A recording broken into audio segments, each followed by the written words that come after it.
स्वागत है आपका 4 टीवी न्यूज पर और मैं हूं आपके साथ जोही सिंह। बात करेंगे उत्तर प्रदेश की खबरों की। खबर गोरखपुर से सामने आ रही है, जहां मुख्यमंत्री योगी आदित्यनाथ ने जनता दर्शन कार्यक्रम लगाया और कार्यक्रम में बड़ी संख्या में लोगों की समस्याएं भी सुनी। सीएम योगी अपने गोरखपुर दौरे के दूसरे दिन गोरखनाथ मंदिर परिसर में आयोजित जनता दर्शन में पहुंचे। यहां दूर दूर से आए फरियादियों ने अपनी परेशानियां मुख्यमंत्री के सामने रखी। मुख्यमंत्री ने सभी की बातें गंभीरता से सुनी और अधिकारियों को जल्द से जल्द कार्रवाई के निर्देश भी दिए। जनता दर्शन के दौरान पुलिस और प्रशासन के वरिष्ठ अधिकारी भी मौजूद रहे। सीएम योगी ने साफ कहा कि किसी भी शिकायतकर्ता को निराश ना लौटाया जाए और हर समस्या का समाधान समय पर किया जाए। तो ये सीएम योगी आदित्यनाथ ने जनता दर्शन कार्यक्रम लगाया और गोरखनाथ मंदिर परिसर में हमेशा की तरह इस कार्यक्रम का आयोजन किया गया, जहां सीएम ने एक एक कर सभी की समस्याएं सुनी। फरियादी यहां दूर दूर से पहुंचे और साथ ही साथ अधिकारियों को जल्द से जल्द निस्तारण के निर्देश भी दिए हैं।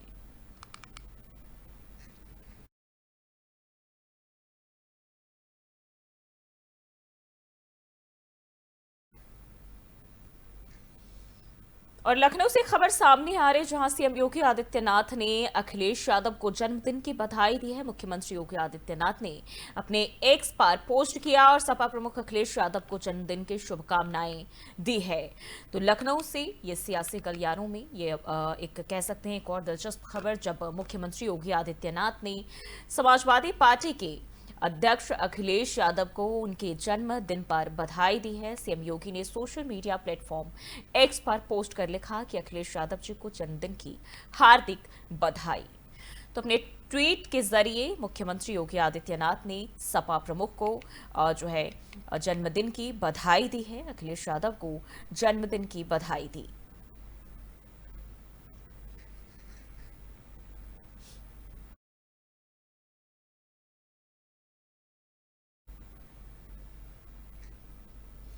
बढ़ते हैं आगे लखनऊ से खबर, जहां सपा अध्यक्ष अखिलेश यादव का जन्मदिन और अखिलेश यादव को मायावती ने जन्मदिन की बधाई दी है। बहुजन समाज पार्टी प्रमुख मायावती ने अखिलेश को शुभकामनाएं दी। सोशल मीडिया पर मायावती ने पोस्ट किया और पोस्ट कर लिखा जो समाजवादी पार्टी के अध्यक्ष अखिलेश यादव के लिए अपने सोशल मीडिया अकाउंट पर ये पोस्ट किया है। तस्वीरें भी आप देख सकते हैं। उन्होंने लिखा, पार्टी के प्रमुख एवं उत्तर प्रदेश के पूर्व मुख्यमंत्री अखिलेश यादव को उनके जन्मदिन पर हार्दिक बधाई।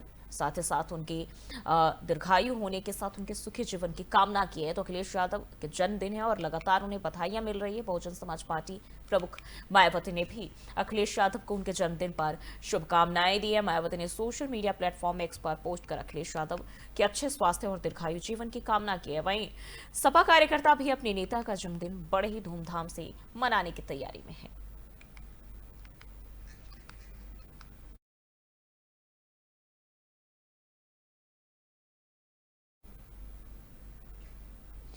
और लखनऊ से एक और खबर आपको बताते चले, मौसम विभाग ने जारी किया अनुमान। यूपी के कई जिलों में बारिश का ऑरेंज अलर्ट जारी। लखनऊ समेत कई जिलों में तेज बारिश का अनुमान। प्रयागराज में नदियों का जलस्तर बढ़ा। एहतियात के तौर पर खाली कराए गए घाट। तो उत्तर प्रदेश की बात करें तो एक बार फिर यहां भी बाढ़ का कहर देखने को मिल रहा है। मानसून ने रफ्तार पकड़ ली है और मौसम विभाग ने लखनऊ समेत कई जिलों में भारी बारिश को लेकर ऑरेंज अलर्ट जो है वो जारी किया है। एहतियात के तौर पर जो घाट है वो भी खाली कराए जा रहे हैं। मौसम विभाग की तरफ से ये जारी किया गया है अनुमान और यूपी के कई जिलों में बारिश का ऑरेंज अलर्ट जारी किया गया है। वहीं अगले कुछ दिनों तक तेज बारिश होने की संभावना जताई गई है। प्रयागराज में बारिश के चलते नदियों का जलस्तर लगातार बढ़ रहा है। प्रशासन ने एहतियात के तौर पर घाट भी खाली कराए हैं ताकि किसी आपात स्थिति से निपटा जा सके। मौसम विभाग ने लोगों से सावधानी बरतने और जरूरी काम होने पर ही बाहर निकलने की उन्हें सलाह दी है। प्रशासन ने निचले इलाकों में रहने वाले लोगों को सतर्क रहने को कहा है। तो एक बार फिर लखनऊ समेत कई जिलों में भारी बारिश का अलर्ट। बाढ़ का जलस्तर जो है वो बढ़ता हुआ नजर आ रहा है नदियों का, और ऐसे में देखें तो बाढ़ का खतरा मंडरा रहा है। एहतियात के तौर पर जो घाट है वो खाली कराया जा रहा है ताकि लोगों को किसी तरह की परेशानी ना हो। और ऐसे में देखें तो लखनऊ के साथ साथ जो उत्तर प्रदेश के कई अन्य जिले हैं वहां भी बाढ़ बारिश का कहर, और ऐसे में बारिश का अनुमान जो है लखनऊ के उत्तर प्रदेश के लखनऊ के साथ साथ अन्य कई जिलों में भी अलर्ट जारी किया गया है मौसम विभाग की तरफ से। प्रयागराज में भी एहतियात के तौर पर प्रशासन सतर्क है और किसी भी आपात स्थिति से निपटने की तैयारियां जो है वो किए जा रहे हैं।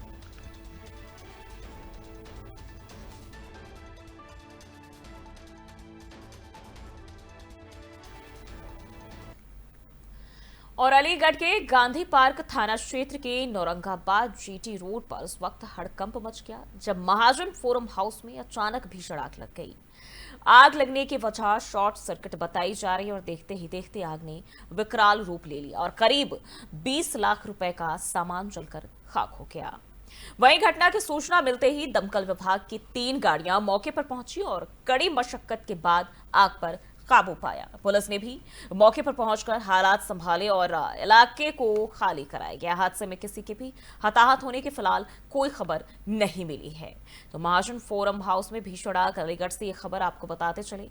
20 लाख का सामान जलकर इस आग में राख हो गया।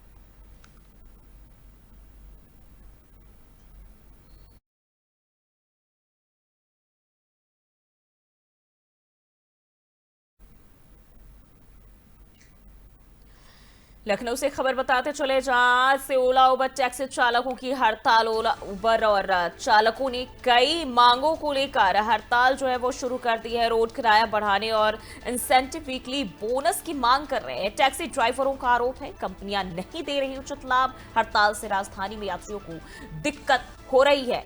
तो आपको बताते चले ये ओला उबर को लेकर जानकारी आपको बताते चले जहां टैक्सी ड्राइवरों का आरोप है कि कंपनियां उचित लाभ नहीं दे रही है। हड़ताल से राजधानी में यात्रियों को भारी दिक्कत हो सकती है। रोड किराया बढ़ाने और इंसेंटिव वीकली बोनस की मांग कर रहे हैं। ओला उबर चालकों ने अपनी मांगों को लेकर यह हड़ताल शुरू कर दिया है। तो आपको बताते चले लखनऊ में ओला उबर टैक्सी चालकों ने आज से अनिश्चितकालीन हड़ताल शुरू कर दी है। टैक्सी चालकों का आरोप है कि कंपनियां उन्हें उचित लाभ नहीं दे रही और ना ही वीकली बोनस और इंसेंटिव में बढ़ोतरी की जा रही है और इसके साथ ही ड्राइवरों ने रोड किराया बढ़ाने की भी मांग की है। हड़ताल के चलते राजधानी में लोगों को आवाजाही में भारी परेशानी हो सकती है और खासकर ऑफिस और स्टेशन जाने वाले यात्रियों को दिक्कतों का सामना करना पड़ सकता है। फिलहाल चालकों और कंपनियों के बीच कोई समझौता नहीं हो पाया है। ड्राइवरों ने मांग पूरी होने तक हड़ताल जारी रखने की चेतावनी दी है।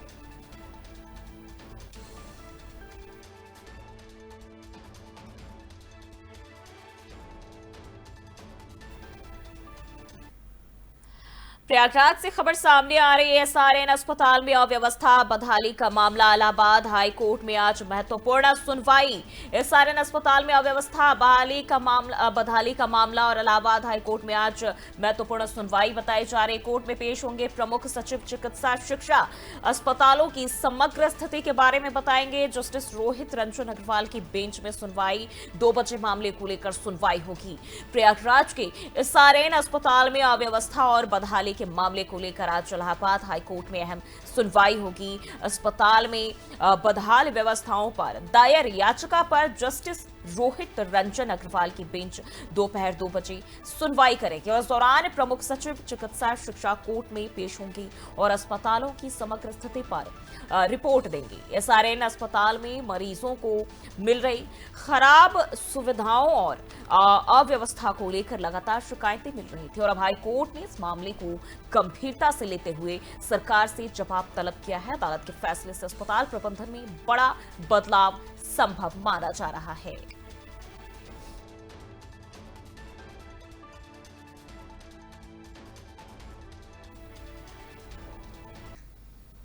और वहीं प्रयागराज में लगातार हो रही भारी बारिश ने गंगा और यमुना नदी का जलस्तर तेजी से बढ़ा दिया है। रेल घाट से जो आई तस्वीर है यहां साफ तौर पर देखने को मिल सकता है कि नदी का पानी घाटों को पूरी तरह नील कर चुका है, जिससे वहां मौजूद तीर्थयात्री और दुकानदारों को सुरक्षित स्थानों पर भेजा जा रहा है। इरिगेशन और बाढ़ विभाग ने अलर्ट जारी कर घाटों पर सभी गतिविधियां बंद करने के आदेश दिए हैं। इसके साथ ही जल पुलिस और एसडीआरएफ की टीमें मौके पर तैनात है ताकि किसी भी आपात स्थिति से निपटा जा सके। प्रशासन ने लोगों से अपील की है कि वे नदी के किनारे ना जाएं और पूरी सावधानी इस दौरान बरतें।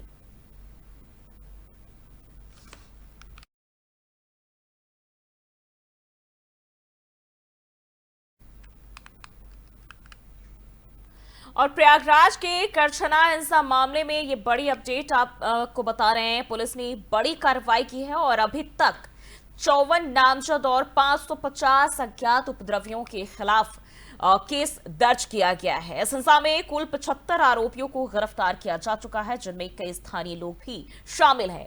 पुलिस उपायुक्त विवेक चंद्र यादव ने बताया कि सभी आरोपियों को गंभीर धाराओं में जेल भेजा गया है। हिंसा में शामिल बचे हुए आरोपियों को पकड़ने के लिए पुलिस लगातार छापेमारी कर रही है। इलाके में पुलिस का सर्च ऑपरेशन भी जारी है ताकि किसी भी दोषी को बख्शा ना जाए और कानून व्यवस्था पूरी तरह कायम रहे। तो ये जानकारी आपको बताते चले और ये तस्वीरें भी सामने आई है जो कि पुरानी जो उस दौरान हादसे हुए थे तभी बताया जा रहा है किस तरह से जो है वहां आसपास हड़कंप मचा था। और आपको बताते चले अब इस मामले में पुलिस ने एक्शन लिया है और अभी तक बताया जा रहा है कि 54 नामजद और 550 अज्ञात उपद्रवियों के खिलाफ केस दर्ज किया गया है। आपको बताते चले भीम आर्मी को लेकर उस दौरान एक अलग ही माहौल देखने को मिला था और ये तस्वीरें भी सामने आई थी और अब इसको लेकर एक्शन लिया गया है पुलिस ने और हिंसा में कुल 75 आरोपियों को गिरफ्तार किया जा चुका है, जिनमें कई स्थानीय लोग भी शामिल हैं। पुलिस उपायुक्त विवेक चंद्र यादव ने इसको लेकर जानकारी दी और कहा कि सभी आरोपियों को गंभीर धाराओं में जेल भेजा गया है। हिंसा में शामिल बचे हुए आरोपियों को पकड़ने के लिए पुलिस लगातार छापेमारी भी कर रही है। इलाके में पुलिस का सर्च ऑपरेशन लगातार जारी है और ऐसे में देखा जाए तो तमाम जो दोषी है उन पर एक्शन लेने की तैयारी और किसी भी दोषी को बख्शा नहीं जाएगा, इसकी तैयारियों में प्रशासन जुटी हुई है।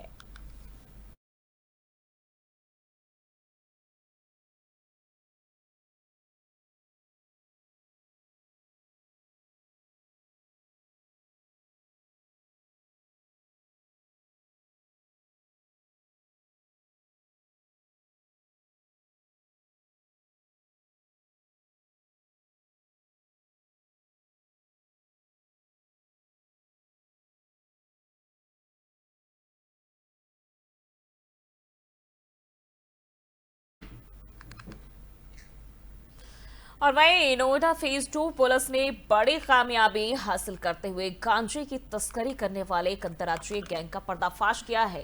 पुलिस ने चेकिंग के दौरान 4 तस्करों को गिरफ्तार किया है, जिनके कब्जे से 108 किलो अवैध गांजा बरामद किया है। और वहीं अगर हम बात करें तो ये बरामद गांजे की कीमत बाजार में करीब 30 लाख रुपए बताई जा रही है। पकड़े गए आरोपियों में अब्दुल्ला, सुवान, शाबान हसन और समीर हसन शामिल हैं, जो सभी मुजफ्फरनगर के रहने वाले हैं। डीसीपी सेंट्रल नोएडा शक्ति मोहन अवस्थी ने इसको लेकर जानकारी दी और बताया कि ये गैंग उड़ीसा से गांजा खरीदकर रेल के जरिए एनसीआर में लाता था और किसी को शक ना हो इसलिए इन्वर्टर की बॉडी में छुपाकर तस्करी करता था। बदमाशों को पकड़ने वाले पुलिस टीम को 25,000 रुपए का इनाम भी दिया जाएगा। सीआरटी टीम और थाना फेज 2 की टीम की संयुक्त कार्रवाई में 4 गांजा तस्करों को गिरफ्तार किया गया। इनके पास से लगभग 108 किलो हाई क्वालिटी गांजा बरामद हुआ है और इन लोगों का मॉडस ऑपरेंडी यह था कि ये लोग इन्वर्टर की बॉडी में छिपाकर गांजा लेके आते थे। ऐसे 18 इन्वर्टर की बॉडी भी मिली और लगभग एक इन्वर्टर में ये लोग 6 किलो गांजा रखते थे और कुल मिलाकर 108 किलो के आसपास गांजा इन 18 इन्वर्टर की बॉडीज में बरामद हुआ है। दूर से देखने पे लगता है कि ये इन्वर्टर ही आ रहा है, क्योंकि पूरी तरीके से कवर्ड होता है।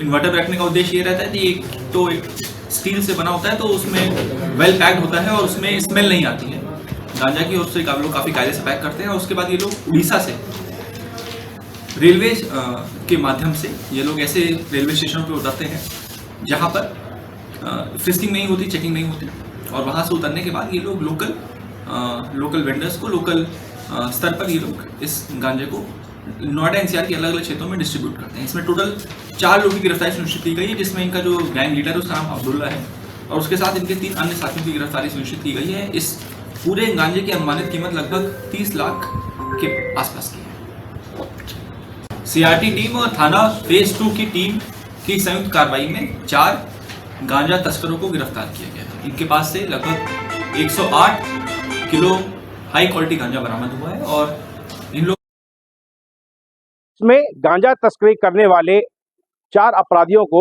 जिला गौतम बुद्ध नगर की सीआरटी टीम व फेज 2 पुलिस ने गिरफ्तार किया है, जिनके कब्जे से 108 किलोग्राम गांजा बरामद हुआ है, जिसकी बाजारी कीमत जो है 30 लाख रुपए है। डीसीपी सेंट्रल नोएडा शक्ति मोहन अवस्थी ने बताया कि फेज 2 पुलिस की टीम ने जो है इन्हें चारों अभियुक्तों को सेक्टर 88 गौतम बुद्ध नगर से गिरफ्तार किया है, जो कि बड़े ही शातिर हैं। चारों अभियुक्तों की पहचान अब्दुल्ला, सोमान, समीर हसन व अन्य के रूप में हुई है। इस गैंग का सरगना अब्दुल्ला है, जो कि बड़ा ही शातिर है। इनका जो मोंडा सपेंड्री हुआ करता था, यह उड़ीसा से माल खरीदकर रेल के माध्यम से जो है माल को एनसीआर में लाकर बेचा करते थे। एक इन्वर्टर बॉक्स में 6 किलो गांजा ये रखकर लाया करते थे और किसी को शक ना हो, इसके लिए यह ऐसे रेलवे स्टेशन का चुनाव किया करते थे जो कि बड़ा जहां चेकिंग कम ही हुआ करती थी, और यह माल को लाकर जो है पूरे एनसीआर में बेच रहे थे, जिन्हें फेज 2 पुलिस ने गिरफ्तार किया है। आगे डीसीपी ने बताया कि गिरफ्तार करने वाली टीम को जो है 25,000 रुपए इनाम भी घोषित किया है। मेरे साथ बने रहे 4TV न्यूज, इंद्रेश शर्मा, गौतम बुद्ध नगर। और वहीं महोबा में 10 साल पुराने चर्चित पथराव और पुलिस पर हमले के मामले में अदालत ने ऐतिहासिक फैसला सुनाया है। गौतम परिवार की दुकानों के कब्जे को लेकर हुए विवाद में सरदार पक्ष ने पुलिस और प्रशासन पर पथराव किया था, जिसमें कई पुलिसकर्मी घायल हुए थे। अपर सत्र न्यायाधीश और विशेष न्यायाधीश SC/ST एक्ट कोर्ट ने सोमवार को फैसला सुनाते हुए गुरमीत सिंह, उसकी पत्नी हरमीत कौर, हरजीत सिंह, बबली सरदार और राजू जसपाल सिंह को 5-5 साल की सश्रम कैद और 10,000 रुपए जुर्माने की सजा सुनाई है। वहीं प्रदीप चौरसिया और मनमोहन सिंह को 3-3 साल की सजा देकर अदालत से ही जमानत दे दी गई। शासकीय अधिवक्ता प्रमोद पालीवाल ने बताया कि मामला महोबा का बेहद संवेदनशील केस था, जिसमें कोर्ट ने साक्ष्यों के आधार पर उचित फैसला दिया है। कोर्ट के इस फैसले से समाज में कानून का भय और न्याय का भरोसा मजबूत होगा। ये महोबा का बहुत ही प्रसिद्ध प्रकरण था, जो दिनांक 29/12/2014 को हुआ था। इसमें वादी मुकदमा हमारे प्रभारी निरीक्षक कोतवाली श्री MP वर्मा थे। आज से 40 साल पुरानी गौतम परिवार की दुकानें थीं, जिनको दिलीप सिंह सरदार किराए पे लिए हुए थे। इन 4 दुकानों को जो डैमेज हो गई थी, SDM साहब के अभी आदेश हो गया था कि इन दुकानों को गिरा दिया जाए। इसका नोटिस भी दिलीप सिंह सरदार व उसके बच्चों को तामील कर दिया गया था कि दुकान गिरानी है, दुकान खाली कर दें, लेकिन इसके बावजूद भी इन लोगों ने दुकानों को ना खाली किया, जिस कारण दिनांक 29/12/14 को SHO SDM साहब के पास पहुंचे, बोले साहब आदेश का पालन करना है, आप सब लोग साथ चलें। तो पूरे 12 थानों की पुलिस को बुला लिया गया। घटनास्थल पर पहुंचे तो वहां पर पहले से ही दुकानदार सरदार मनमोहन सिंह, बबली, गुरमीत सिंह, श्रीमती हरमीत कौर, प्रदीप चौरसिया, रामकृष्ण गुप्ता उपटरे मिले, जिनको नोटिस दिया और कहा कि अब दुकान खाली कर लें, खाली करना है, माल हटा लें। लेकिन इन लोगों ने नोटिस लेने से इनकार कर दिया और दुकान से सामान हटाने से इनकार कर दिया। फिर इनको कहा गया कि हम आपको थोड़ा समय दे रहे हैं 2 घंटे का, 2 घंटे में दुकान खाली कर दीजिए। दिन में 12 बजे जब पहुंचे तो करीब इन लोगों के साथ में 20-25 सरदार लोग और मौजूद थे, और भी कई लोग थे जिन्होंने पुलिस की टीम के ऊपर, SDM के ऊपर, CO के ऊपर हमला बोल दिया, पत्थरों से हमला बोल दिया, जिससे हमारे SDM घायल हो गए, हमारे CO घायल हो गए, हमारे पुलिस कर्मचारी घायल हो गए। बहुत ही तनावपूर्ण स्थिति बन गई। ट्रैक्टरों में आग लगाने का प्रयास किया गया, पथराव किया गया। पूरे इन 5-6 सरदार भाइयों द्वारा, इनके घर की महिलाओं द्वारा किसी तरह पुलिस पूरे जिले की और दूसरे जिले की फोर्स मंगाकर स्थिति को नियंत्रित किया गया। और महोबा के कुम्हौड़ा माफ गांव में एक दर्दनाक हादसे ने पूरे इलाके को झकझोर कर रख दिया। सोमवार को जामुन के पेड़ में हाई टेंशन लाइन का तार गिरने से मां बेटे की करंट लगने से मौके पर मौत हो गई, जबकि पास में मौजूद किशोरी किसी तरह बच गई।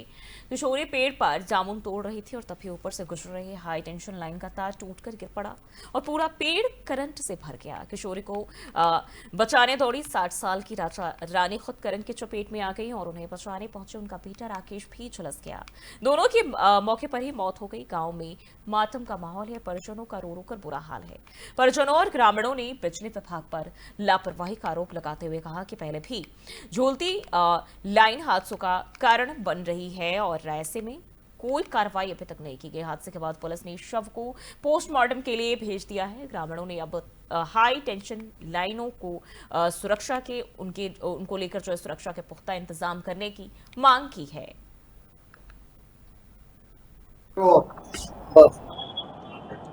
भैया क्या नाम है आपका और क्या घटना हुई परिवार में? 11,000 लाइन टूट के पेड़ पर गिर गई। वहीं थे ये लोग, करंट लग गया और खत्म हो कौन कौन थे? गया। माता जी थी हमारी, राजा रानी और भाई राकेश।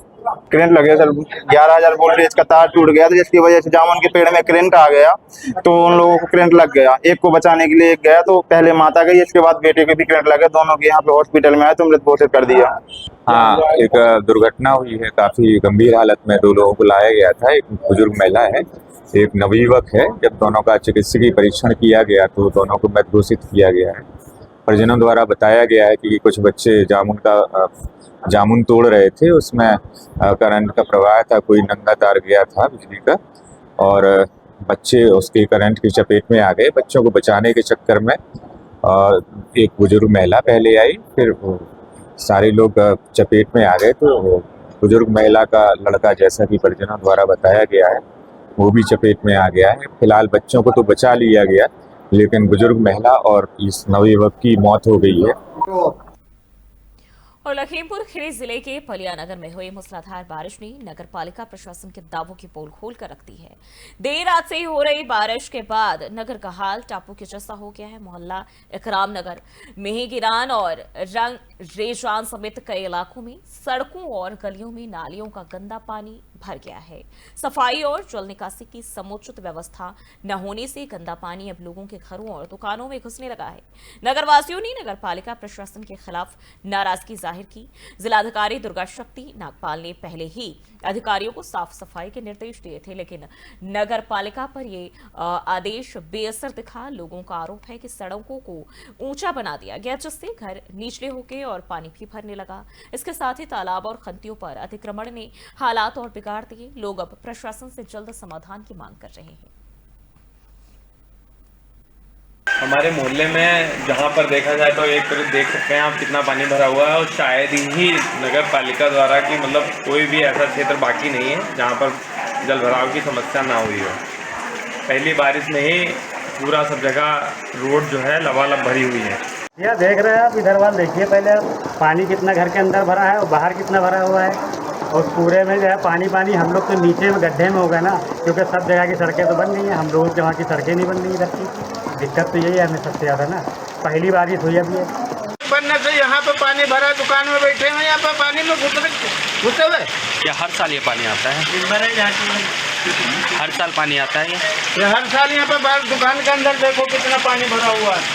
क्या इसमें करंट लग जाए आदमी मर जाए।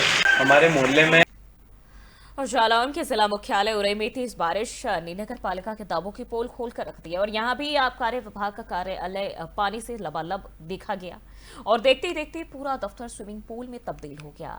अचानक पानी भरने से दफ्तर में अफरा तफरी मच गई और कर्मचारी जरूरी फाइलें और कंप्यूटर बचाते नजर आए। कामकाज पूरी तरह ठप हो गया और स्टाफ पानी भरे दफ्तर के बाहर बैठने को मजबूर हो गए। सीजन की पहले तेज बारिश ने दिखा दिया कि जल निकासी की कोई पुख्ता व्यवस्था नहीं है। इस हालात से नाराज कर्मचारी अब नगर पालिका प्रशासन से जल्द समाधान की मांग कर रहे हैं।